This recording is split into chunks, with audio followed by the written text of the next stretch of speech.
अगर किसी घर में जिन्नात का हमला है, जिन्नात का साया है, घर वालों को जिन्नात तंग कर रहे हैं, शैतान हमले कर रहे हैं, नुकसान पहुंचा रहे हैं, हदीस कुरान के मुताबिक हमें क्या करना चाहिए? अगर आपको पता चलता है कि इस घर के अंदर शैतान है, जिन्नात हैं और वो घर वालों को नुकसान पहुंचा रहे हैं या नुकसान पहुंचाना चाहते हैं, अर्ज ये है कि आप बार बार वहां अजान दें।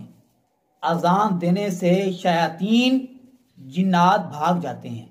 सैयदना अबू हुरैरा बयान करते हैं कि रसूल पाक सल्लल्लाहु अलैहि वसल्लम ने इरशाद फरमाया कि जब अजान दी जाती है शैतान दौड़ लगाता है।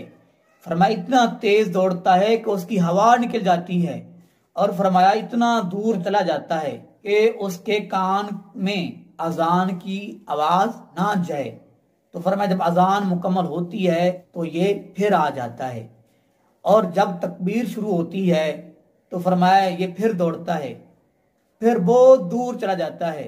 फरमाया जब तकबीर मुकम्मल होती है और नमाज शुरू होती है तो फरमाया ये फिर आ जाता है, और इंसानों के दिलों के अंदर, नमाजियों के दिलों के अंदर ये विस्व पैदा करना शुरू कर देता है, और कहता है कि आपने वो काम करना था, ये काम करना था, उससे पैसे लेने थे, आपने वहां जाना था।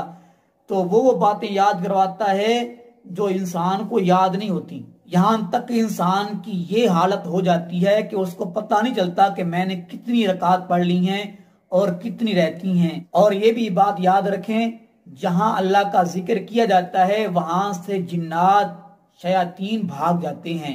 जहां अल्लाह का जिक्र ना हो, अल्लाह की किताब की तिलावत ना हो, वहां जिन शयातीन अपने पांव जमाते हैं, वहां रिहाइश इख्तियार करते हैं।